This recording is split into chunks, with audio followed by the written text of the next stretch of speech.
Right. So, Jane, I mentioned that I was really surprised that you hadn't heard of a microbiome because it's really en vogue in biology at the moment. So the Economist's cover is from about 6 years ago so there's this huge kind of technological revolution in terms of what we could do in biology that came with the ability to sequence massive amounts of DNA.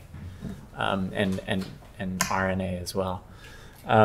That combined with a huge investment from the National Institutes of Health in the US towards being able to generate those data and to kind of turn those data into something that we can actually make sense of has basically led to this huge kind of ongoing huge revolution in health. And that's really kind of gotten into the popular scientific literature as well. We're learning, like, it seems like every couple of weeks we're learning about a new study that's published in Nature or Science that's linked the bacteria that are present within our guts to some aspect of our health, whether it's something directly related to our guts like celiac disease, or if it can even be related to cancer or autism. That's one of the latest things that people have been looking at. And so there is this theme of how important microbes are to us as a living thing, to the point that, well, the cover says 90%. It's actually been downgraded to about 50% of the cells in your body are not actually your own genetic material. So you're half a man or a woman or whatever.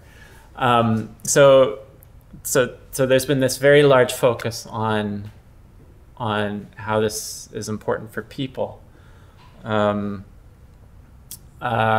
work with plants and I work with soil, and we've benefited hugely from these investments that have come from, again, a lot of it from the NIH.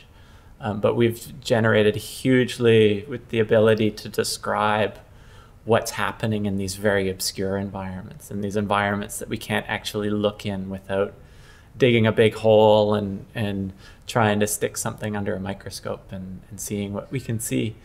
And these environments are all about relationships. So these are, like I said, these are incredibly diverse. You can take a teaspoon of soil and there'll be tens of thousands of species of bacteria in that soil. So these are hugely diverse systems. But what makes them really complex is the interactions among all those different organisms within that environment. And so we've got interactions that are happening at a relatively large scale. So we've got,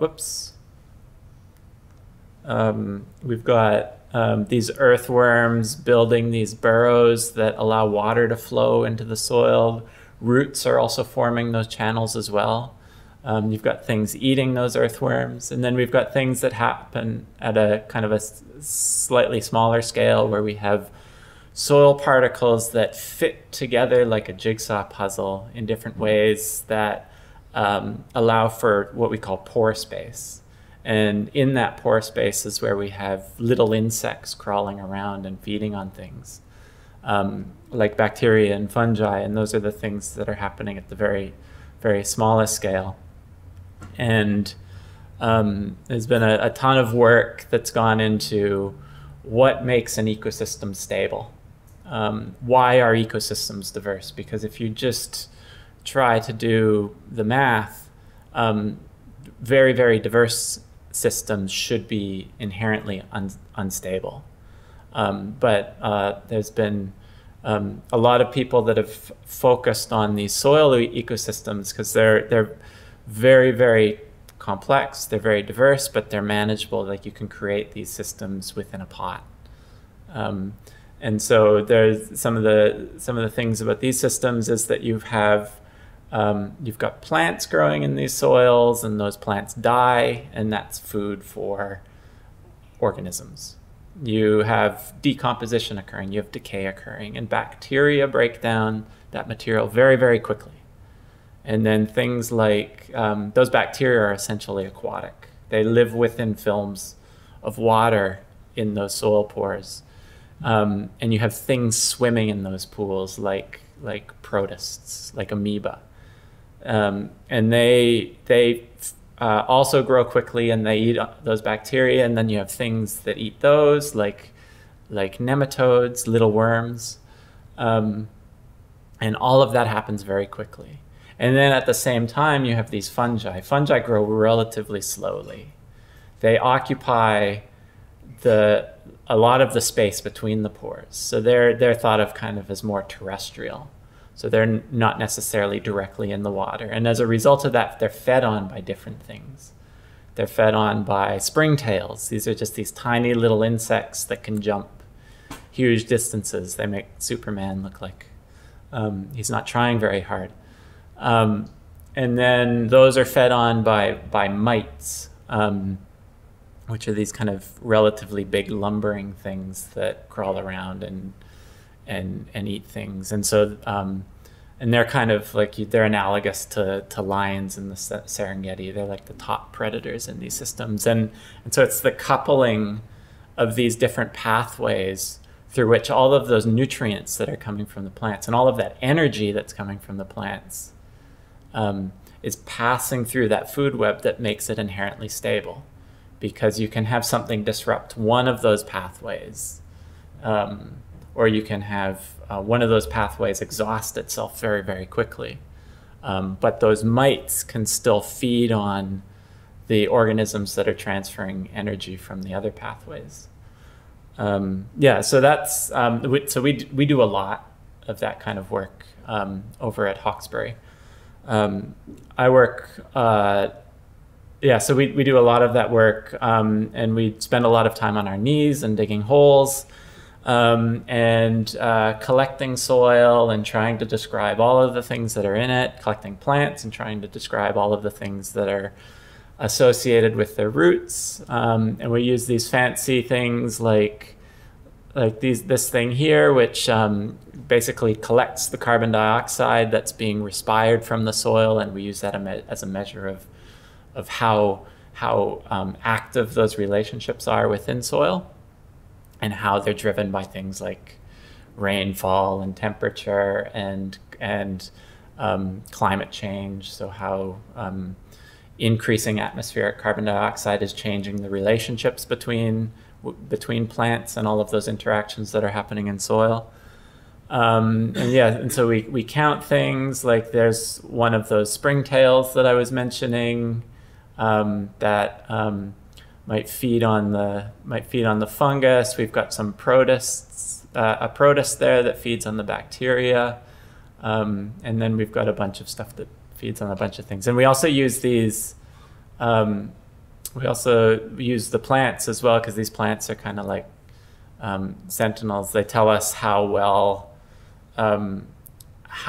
these interactions are occurring in these environments, because every step of the way, as energy and nutrients are moving through that soil food web, there's loss. There's what we call mineralization. And so that's just waste that's left behind that the plants can then scavenge and then use it to produce their own tissue. So we do a lot of that. And then we also, depending on the system that we're in, we do try to kind of avoid making too much of a mess as well. But that's actually quite a bit of a gold mine, because again, that's more nutrients and energy going back into the system. So are there many gardeners in the room? Yeah? So I will ask you, so why do plants have roots? Sorry? To transfer the water. Yeah? Go up, they got the phloem and the... Yeah, yeah, the phloem. The phloem sends sugars down, and the xylem sends water and nutrients up. Yeah, but actually the first thing that you said, I think, is actually to hold them in the soil, because lots of people are amazed when they look at this picture. The roots are actually just these little things here. Like all of this out here, this is all fungus. So this is what we call a mycorrhiza. So myco means fungus and rhiza means root. This pine seedling has formed this relationship with this fungus that has grown into its roots, and it's branched extensively between the cells. And it's at this point that we see exchange. So the plant sends sugars to the fungus because the fungus isn't particularly good at getting those sugars. It's very reliant on the plant for those. And what the fungus does is it produces this extensive mycelial network. And so these mycelia, these threads, are very, very small. And they're very, very good at getting into that pore space that the plants can't. It's like trying to type on your phone, and fat fingers get in the way of that. Fat roots also get in the way of being able to get nutrients and water. And so the fungi help with that a lot. Yeah, and so this is, when we're studying this association, we do a lot of experiments to see, okay, well, like what I said before, the fungi are very dependent on the plants. In some cases, the fungi just cannot grow without a plant being present. And so they're very dependent on it. The plants are quite dependent on it as well, but to a varying extent. So we do a lot of work to find out, okay, well, how dependent are the plants on these relationships? So we do these experiments where we grow big plants and little plants. And the big plants are often the ones where we've allowed the relationship to occur because we've added the fungi to the system. And the small plants are also often the ones where we've prevented the fungi from participating in this relationship. And so we see often with things like spruce and pines, they're incredibly dependent on this. And so forest nurseries will make sure that these fungi are present so that when they go and they plant the plants out into their plantations, the plants are much more likely to survive and grow really quickly.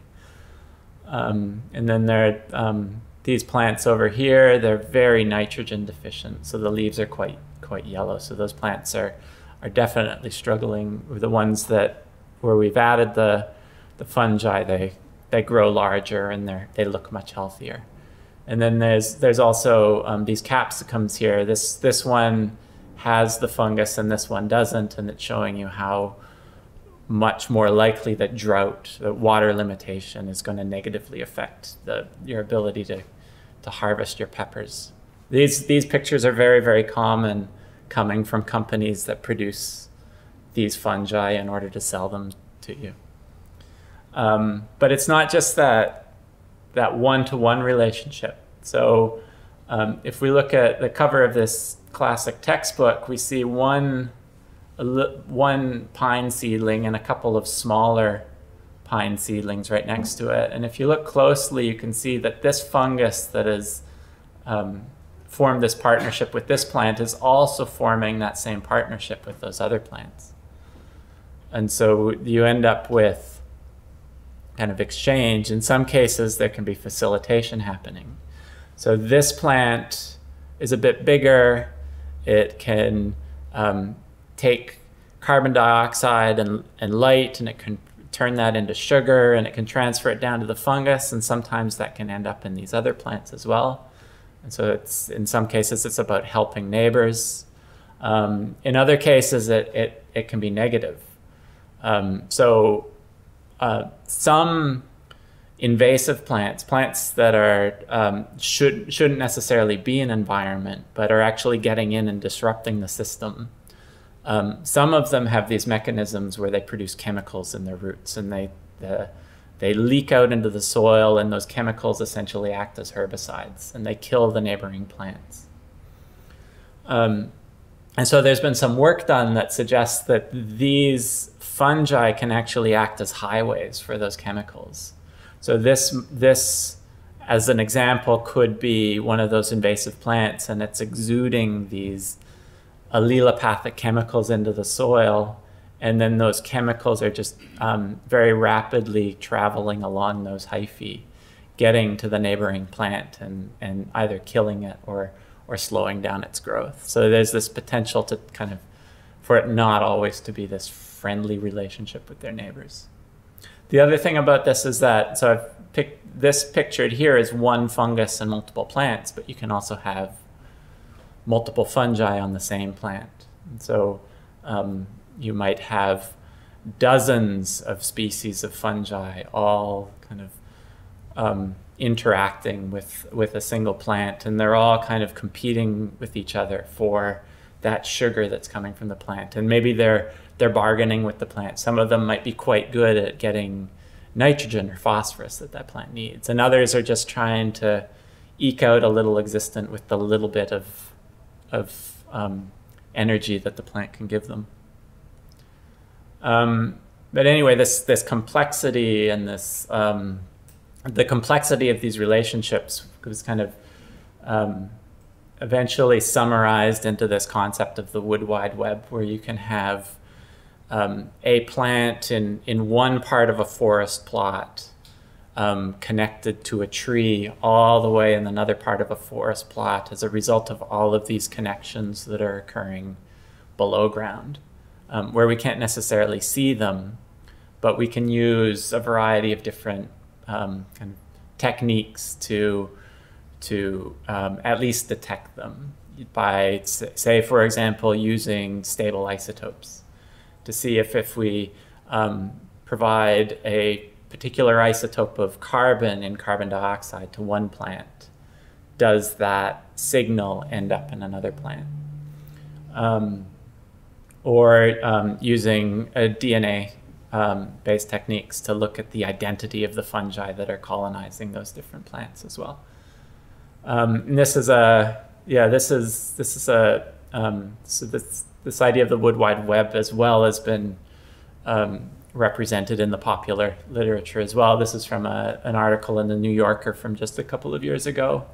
And you can see, like, again, the idea that these signals are being sent via these networks from one plant to another. Like, they can do things like, there's some work done a few years ago where they were able to demonstrate that a plant that was being attacked by aphids was able to send out signals to other plants via these fungi that were connecting them, and then telling those other plants, hey, there's aphids over here, you might want to start calling those natural enemies of those aphids to protect yourself. Was probably not using that language, but that's what they were measuring anyway.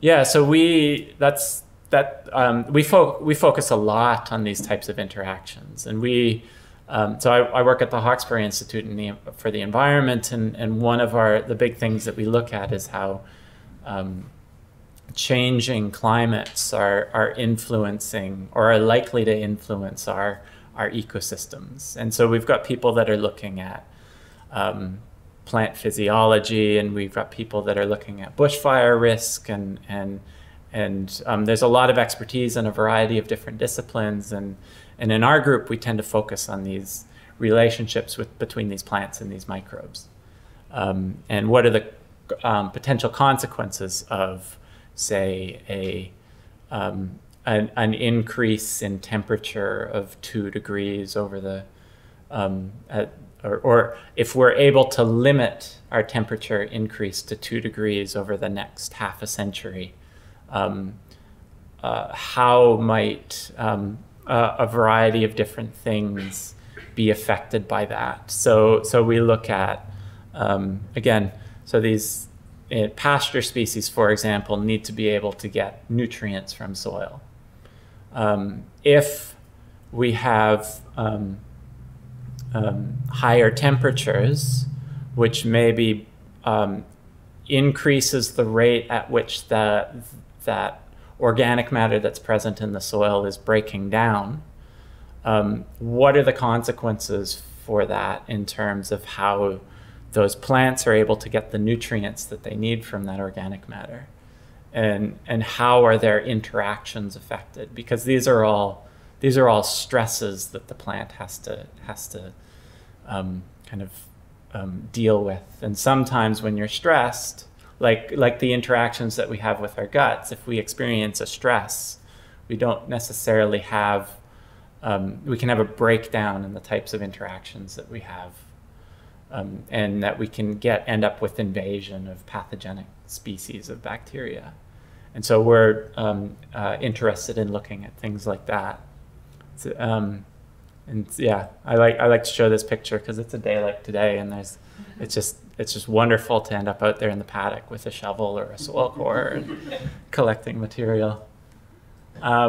We also do not just agricultural systems, so we also do a lot of work in Cumberland Plain woodlands. So this is the historical extent of the Cumberland Plain throughout Western Sydney, and there's currently only about 3% of that remaining. So this is an ecosystem that's very much endangered. And this is, so going back to the value of the diversity of eucalypts and acacias and all sorts of other things that are present within those systems. Like there's a lot of these species have potential medical benefits or healing properties.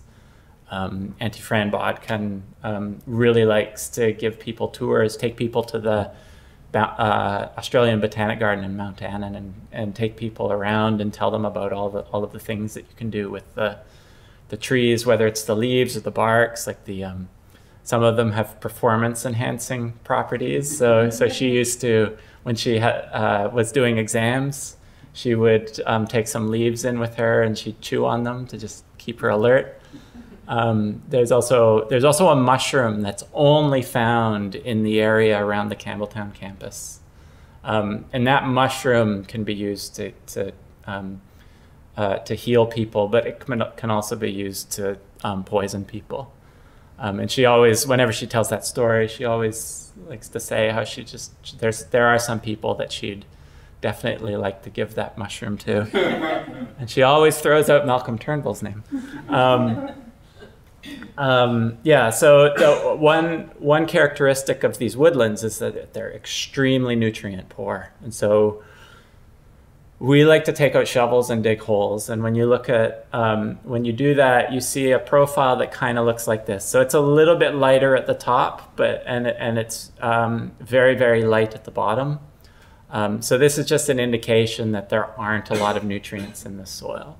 If this was like a fertile soil, would be black because there's a lot of carbon in it. And because there's a lot of carbon in it, there's a lot of nutrients associated with that carbon. But what we have are systems where there's very little carbon in these soils. And as a result of that, plants have had to form adaptations to be able to get those nutrients that when they do become available, they can obtain them. And one of those most common ones are those fungi that I was talking about before. We're really lucky. We have some other really cool infrastructure where we can do experiments like looking at what is the effect of an increase in CO2 that we expect to see at the end of the century. So we expect there to be about 150 more parts per million in the atmosphere, up from about 400, which is what we're currently at, up to about 550 by the end of the century. And that's potentially a boon for all of those things that live in the soil, because more carbon, in theory, means more sugar that the plant can produce and send below ground. But that's actually not what's happening. Like, that's not what we're seeing, because these ecosystems are so nutrient limited that the plants, even though they have access to all of this extra carbon, they can't actually do anything with it. or they can't turn it into growth. And that maybe they are providing some of this carbon to other organisms that might be then going on and doing other things that are influencing the movement of energy and nutrients through these food webs. So we see this with things like native truffles. So these aren't the truffles that you would spend $100 on to shave and put on your pizza or whatever. These are things that things like wallabies and batongs eat. So if you're walking through the woods and you see these holes scratched into the ground, they're often things looking for these to eat. So we see effects on the abundance of those, and then we do a lot of taking soil samples and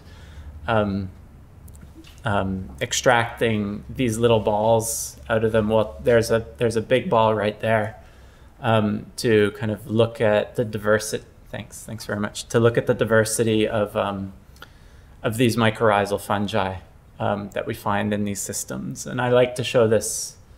And then there's all sorts of interesting biochemistry going on here as well as we think, because we have some of them that are very black, so those will contain melanin. There's other ones that are yellow, and there's ones that are red, and there are ones that are white. But we don't know. Like it's a question. Why do these things have color when they're below ground?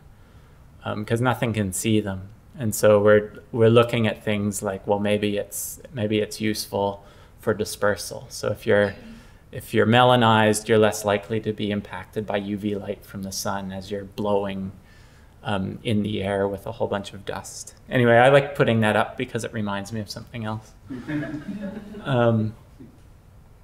Yeah, so we've moved from this idea that just like we have with humans are not, we're not people, we're basically carriers of microbes.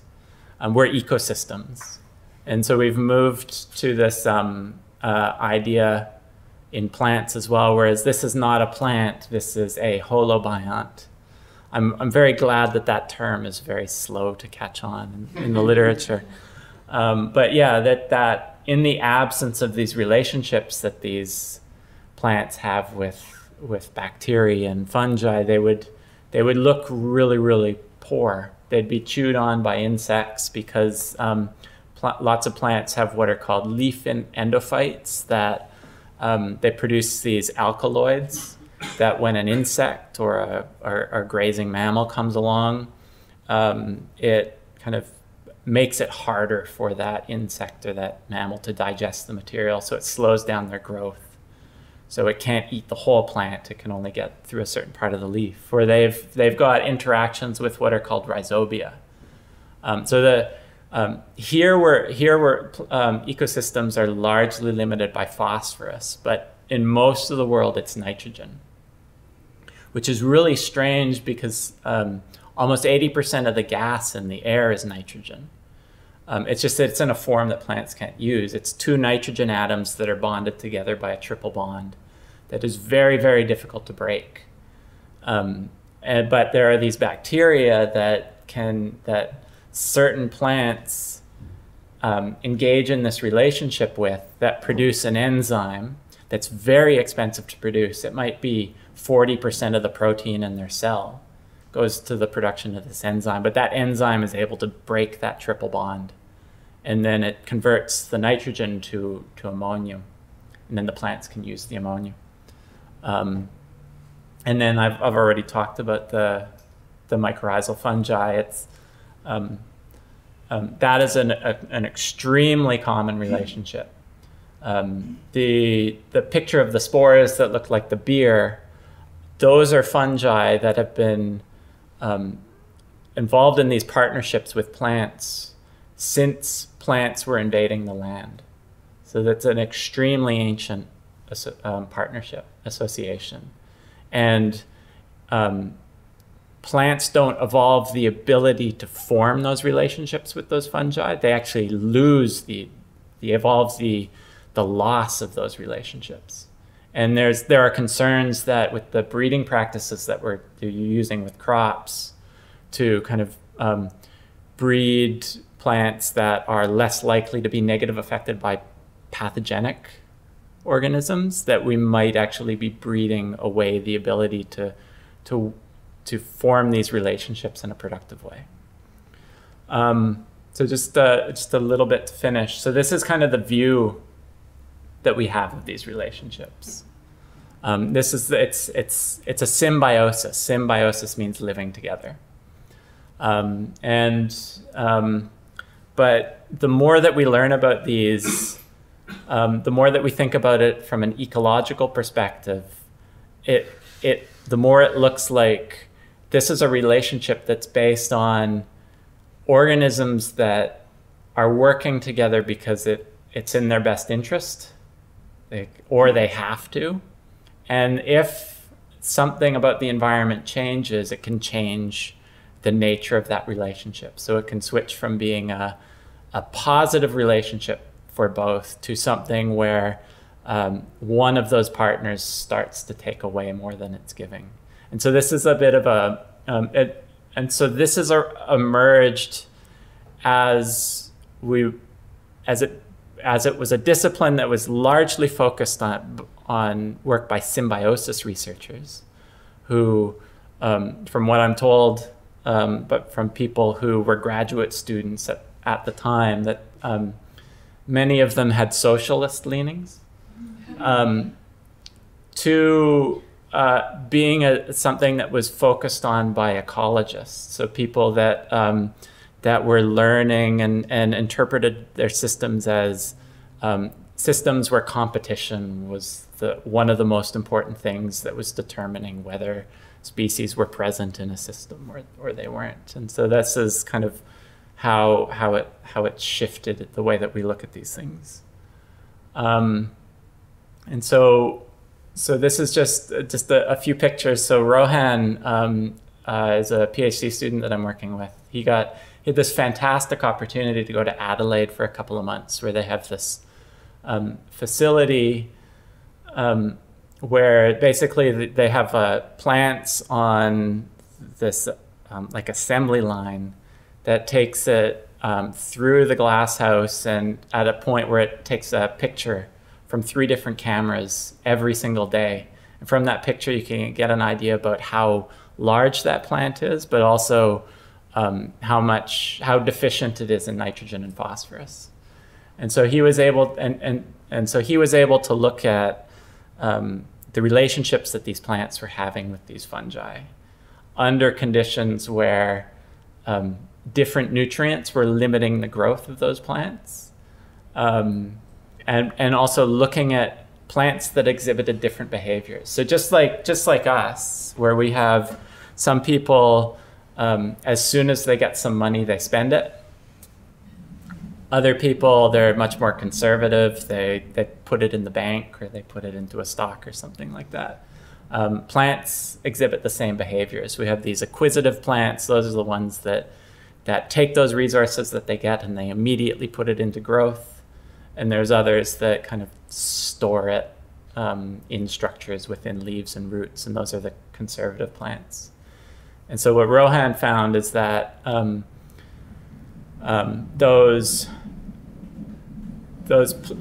those conditions where the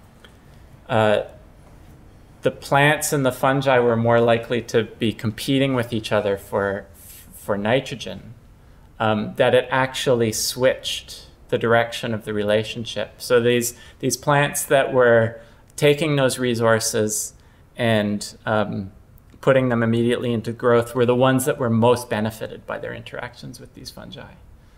However, if you change the environment in a certain way that there's less nitrogen there, it completely switched. And those were the ones that were most negatively affected by the relationships that they had with the fungi. So that, yeah, so it just goes to show how kind of behavior is influencing the relationships that are occurring here. Anyway, I'll just leave it there with a few more nice pictures. Thanks.